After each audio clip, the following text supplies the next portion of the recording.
और शंकर जी पर दूध 12 महीना नहीं चढ़ाया जाता, सिर्फ सावन में। और दूध सावन में ही क्यों चढ़ाया जाता है, इसका भी बहुत बड़ा विज्ञान है।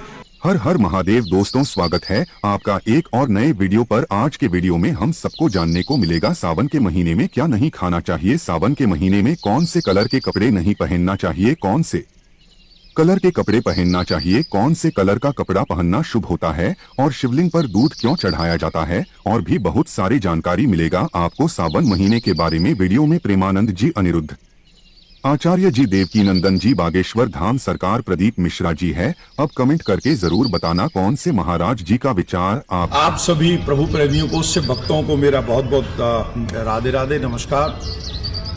कई लोग क्या कहते हैं कि भगवान भोलेनाथ को शिव श्रावण मास में मनाना चाहते हैं, पाना चाहते हैं बहुत कुछ, लेकिन कर देते हैं ऐसी गलतियां जिन गलतियों के कारण हम लोग पूरे व्रत का, पूरे श्रावण मास का वो लाभ नहीं ले पाते जो हमको लेना चाहिए। इस श्रावण मास में गलती से भी ये गलती मत कीजिएगा, अदरवाइज जो व्रत आप कर रहे हैं, जो फल आप पाना चाहते हैं, वो आपको नहीं प्राप्त होगा। मतलब कहते हैं ना कि इतनी मेहनत के बाद भी हाथ कुछ भी नहीं लगा। तो अगर आप चाहते हैं कि आप मेहनत करें और आपको कुछ लगे, तो उसके लिए मेरे इस शब्दों को, इस वीडियो को श्रावण मास के पहले सोमवार को मैं आपको बता रहा हूं। पहले ही सोमवार से इस बात को नोट कर लीजिए, और जब तक श्रावण मास रहे गलती से भी ये गलती मत कीजिए।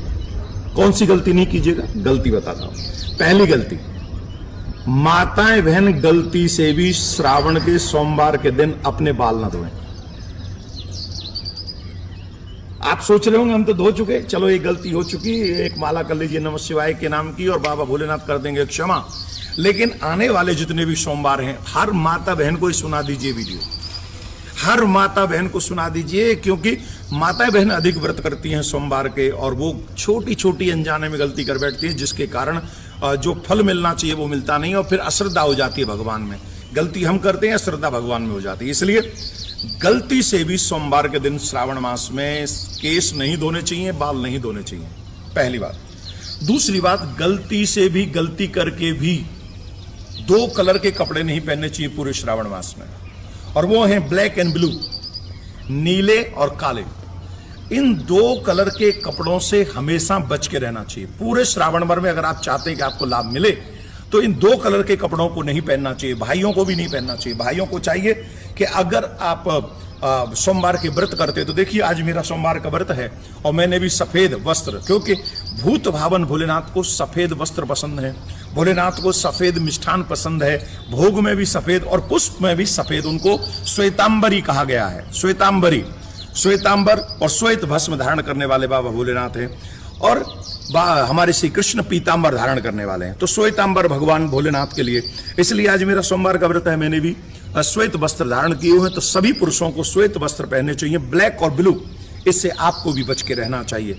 एक और बात, माता बहनों को 2 कलर पहनने चाहिए व्रत के दिन, या तो हरी साड़ी, हरी चूड़ी, या फिर लाल साड़ी और लाल चूड़ी।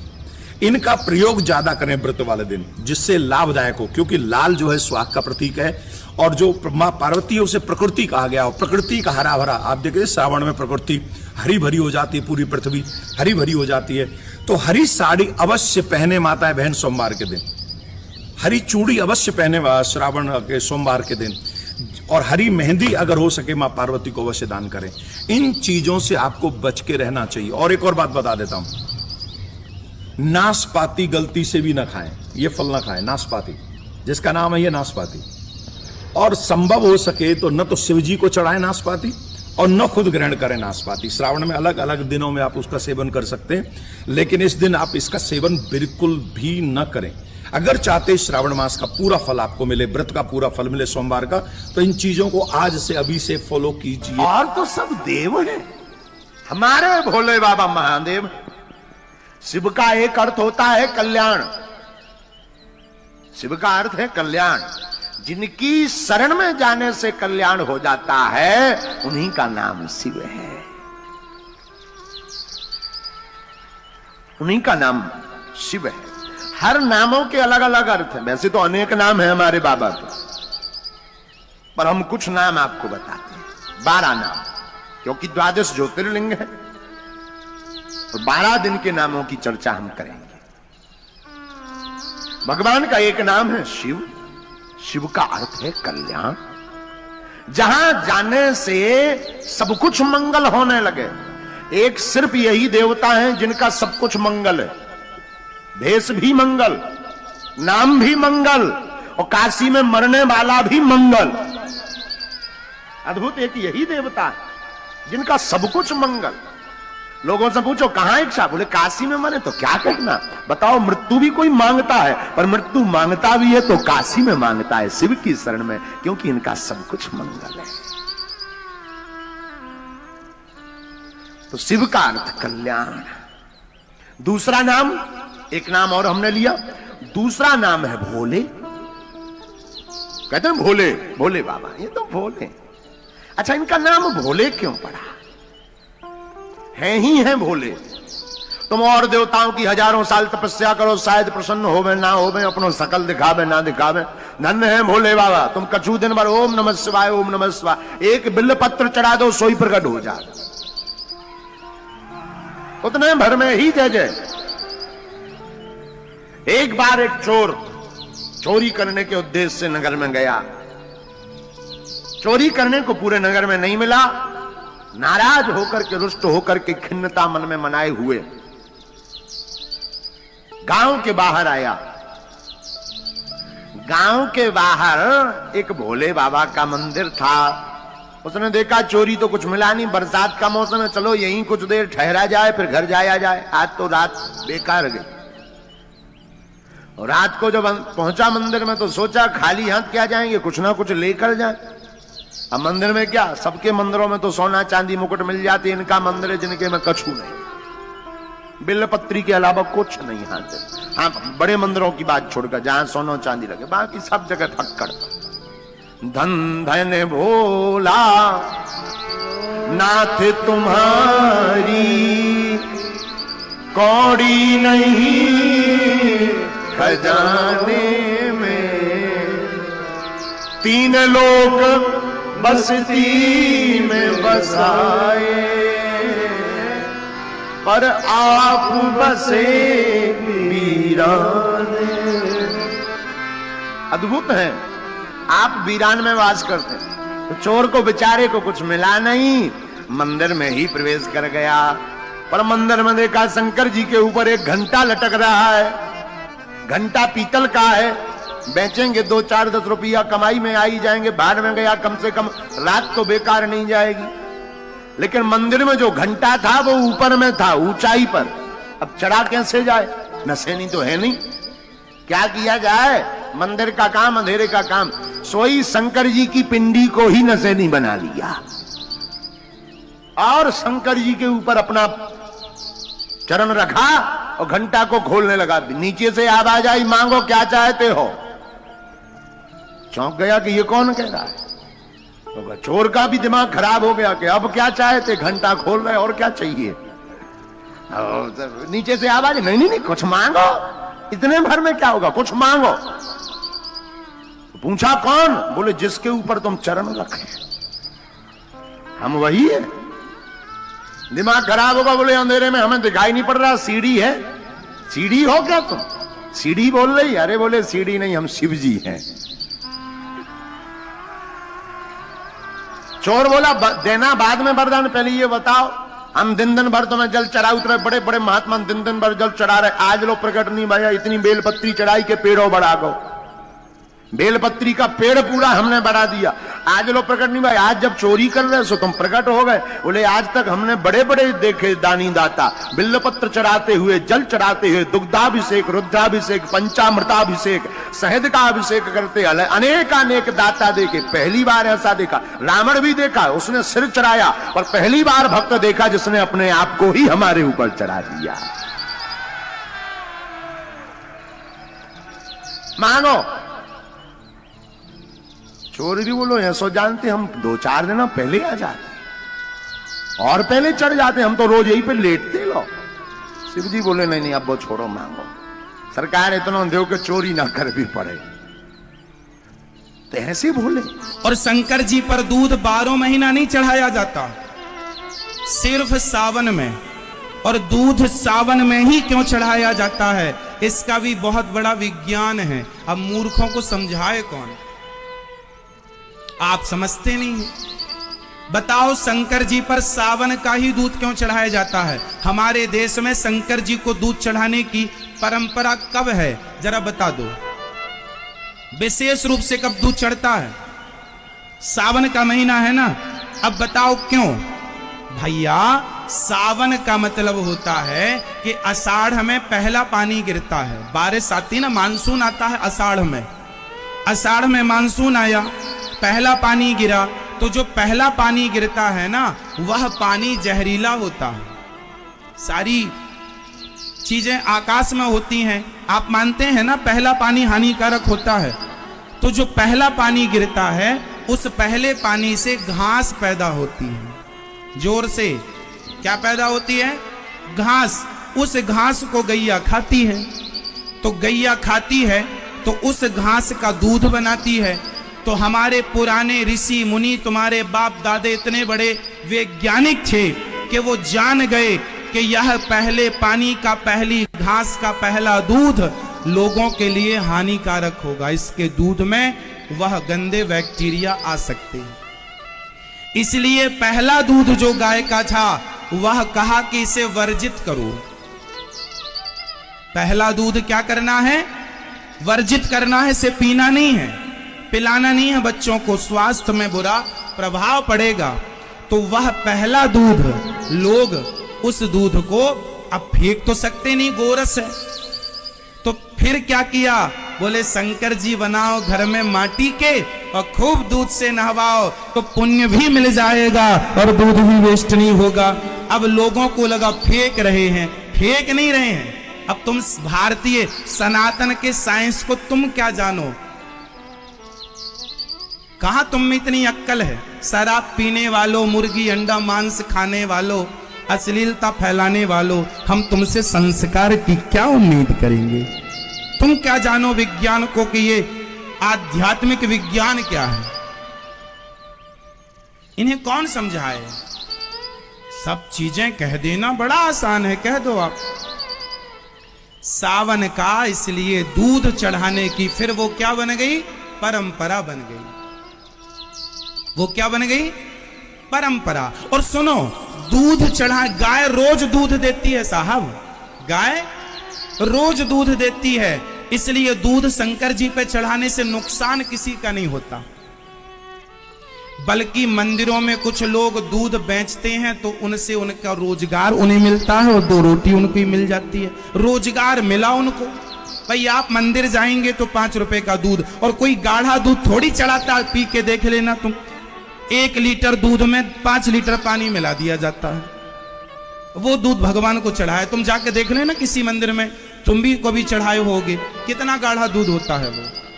उससे लोगों को रोजगार मिल रहा है। समझो जिस पर महादेव जी कृपालु होते हैं उसका प्रमोशन हो जाता है हरि भक्ति में।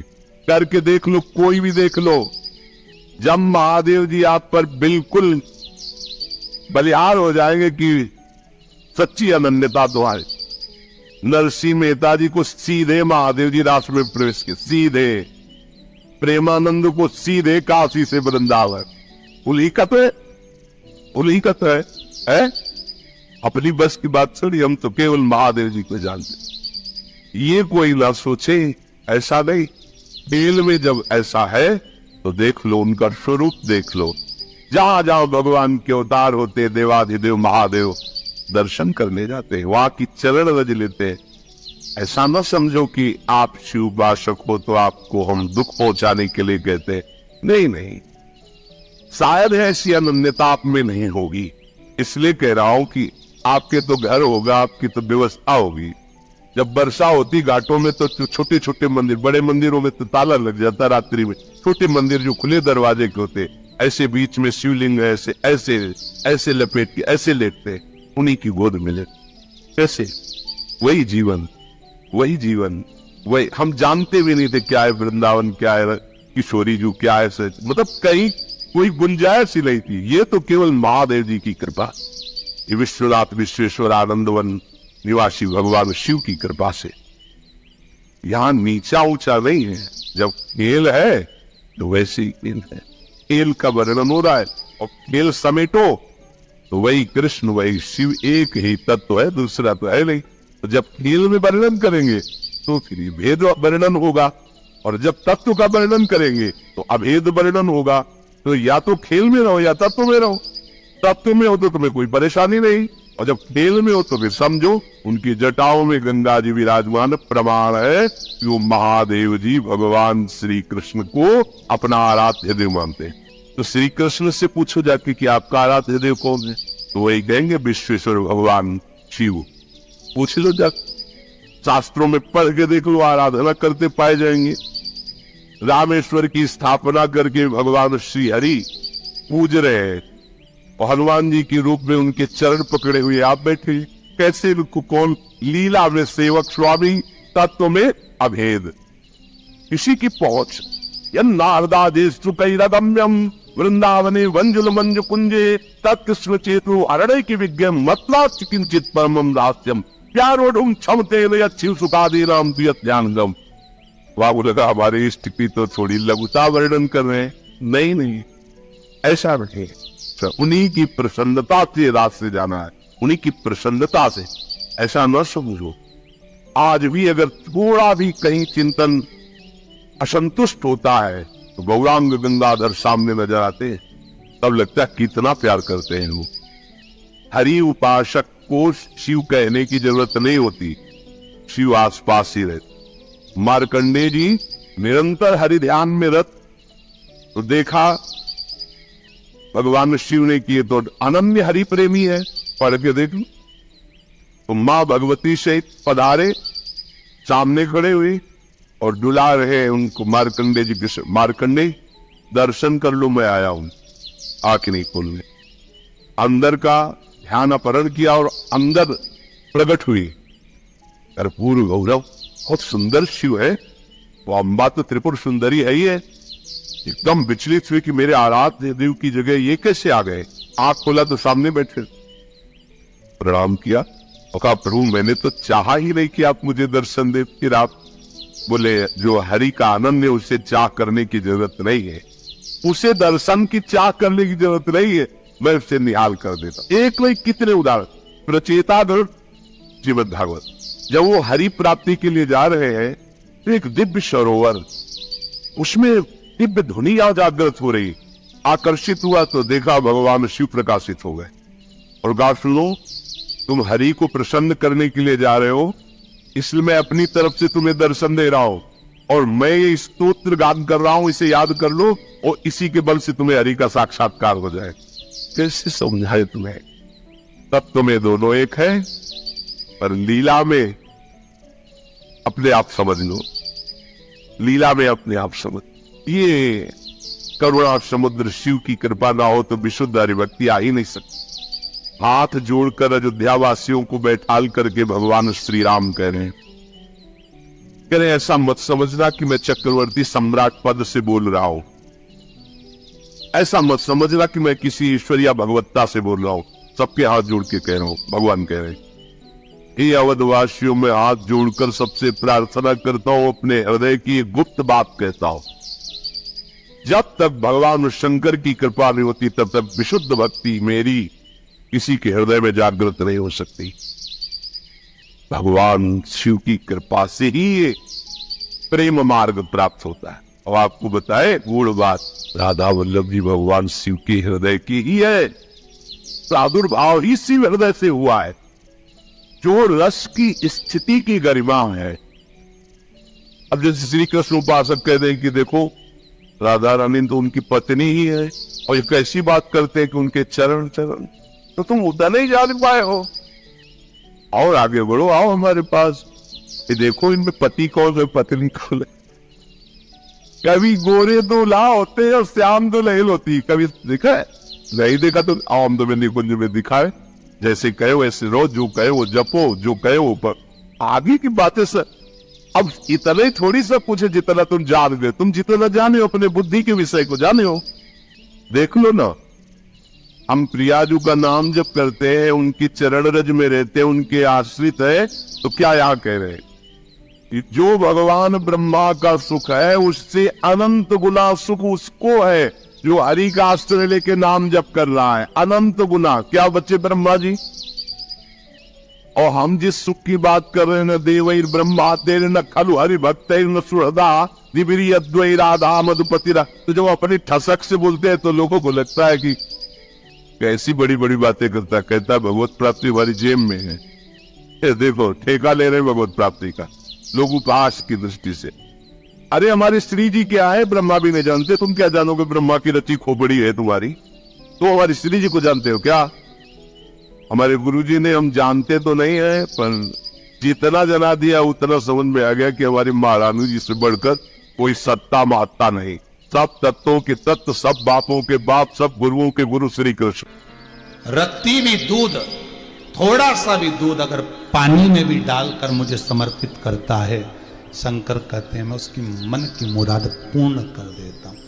आज इसलिए हिंदू धर्म के भीतर शास्त्रों में जो नियम बना हुआ है, शास्त्रों के अनुसार जो नियम बनाया गया है, शास्त्रों के अनुसार जो नियम किया गया है, वर्णित किया गया है, उसके हिसाब से देखा जाए तो जो पानी जल हम शंकर को अभिषेक करते हैं उस जल में थोड़ा सा दूध डाल देते हैं, थोड़ा सा।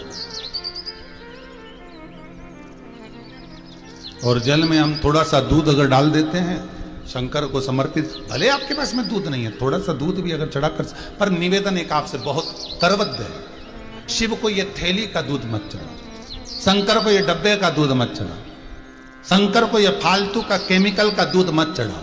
आपसे हाथ जोड़कर निवेदन है, कहीं जिस दिन आप प्रदोष का उपास कर रहे हो, पशुपति व्रत कर रहे हो, या आप 16 सोमवार संकट सोमवार कर रहे हो, या आप शिवरात्रि के दिन शंकर के मंदिर जा रहे हो, तो आपसे हाथ जोड़कर निवेदन है, भले इतना सा दूध किसी की यहाँ गाय हो, इतना सा मांग कर लिया, भले वो 1 रुपए का दूध अगर 20 रुपए में भी दे तो भी थोड़ा सा लिया, पर उस दूध को पानी मिलाकर चढ़ाओ, पर शंकर को असली चढ़ाओ, सिद्ध।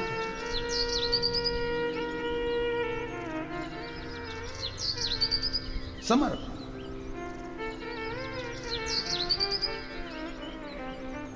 ओघड़दानी को हम जो समर्पित करें वो श्रेष्ठ हो, वो सिद्ध हो।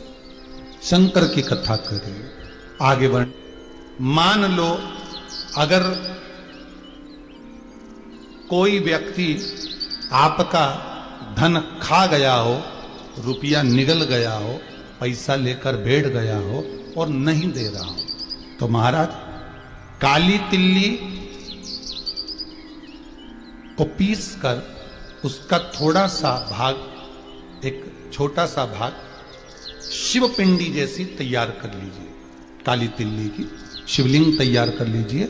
उस शिवलिंग को शमी के पेड़ के नीचे या बेलपत्री के पेड़ के नीचे उसका पूजन कर दीजिए। जिस व्यक्ति से धन लेना है उस व्यक्ति का नाम स्मरण कर कर आंख का पुष्प, आंकड़े का पुष्प, सफेद जो पुष्प होता है आंख का आंकड़े का, उस पुष्प को समर्पित कर दीजिए। उसके सिवाय आपको कुछ नहीं चढ़ाना, केवल आंख का पुष्प, घी का दिया लगाओ, आंख का पुष्प चढ़ाओ, विनती कर कर बाबा से बोलकर, नाम लेकर उस आंख के पुष्प का एक पुष्प कोई कागज में, कोई चीज में बांधकर आप रख लो।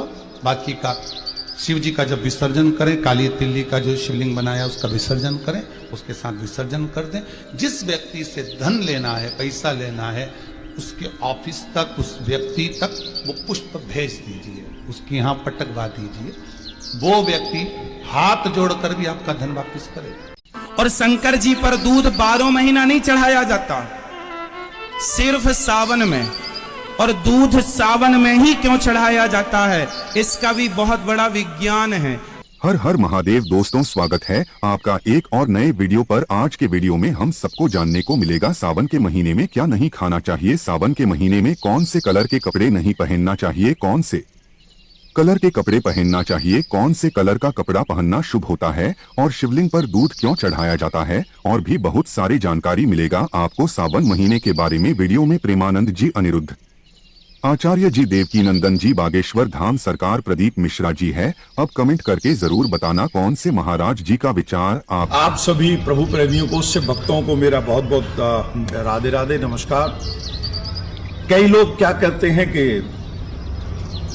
भगवान भोलेनाथ को श्रावण मास में मनाना चाहते हैं, पाना चाहते हैं बहुत कुछ, लेकिन कर देते हैं ऐसी गलतियां जिन गलतियों के कारण हम लोग पूरे व्रत का, पूरे श्रावण मास का वो लाभ नहीं ले पाते जो हमको लेना चाहिए। इस श्रावण मास में गलती से भी ये गलती मत कीजिएगा, अदरवाइज जो व्रत आप कर रहे हैं, जो फल आप पाना चाहते हैं वो आपको नहीं प्राप्त होगा। मतलब कहते हैं ना कि इतनी मेहनत के बाद भी हाथ कुछ भी नहीं लगा। तो अगर आप चाहते हैं कि आप मेहनत करें और आपको कुछ लगे, तो उसके लिए मेरे इस शब्दों को, इस वीडियो को श्रावण मास के पहले सोमवार को मैं आपको बता रहा हूं। पहले ही सोमवार से इस बात को नोट कर लीजिए, और जब तक श्रावण मास रहे गलती से भी ये गलती मत कीजिएगा। कौन सी गलती नहीं कीजिएगा? गलती बताता हूं। पहली गलती, माताएं बहन गलती से भी श्रावण के सोमवार के दिन अपने बाल ना धोएं। आप सोच रहे होंगे हम तो धो चुके, चलो एक गलती हो चुकी, एक माला कर लीजिए नमः शिवाय के नाम की और बाबा भोलेनाथ कर देंगे क्षमा। लेकिन आने वाले जितने भी सोमवार हैं, हर माता बहन को ही सुना दीजिए वीडियो। हर माता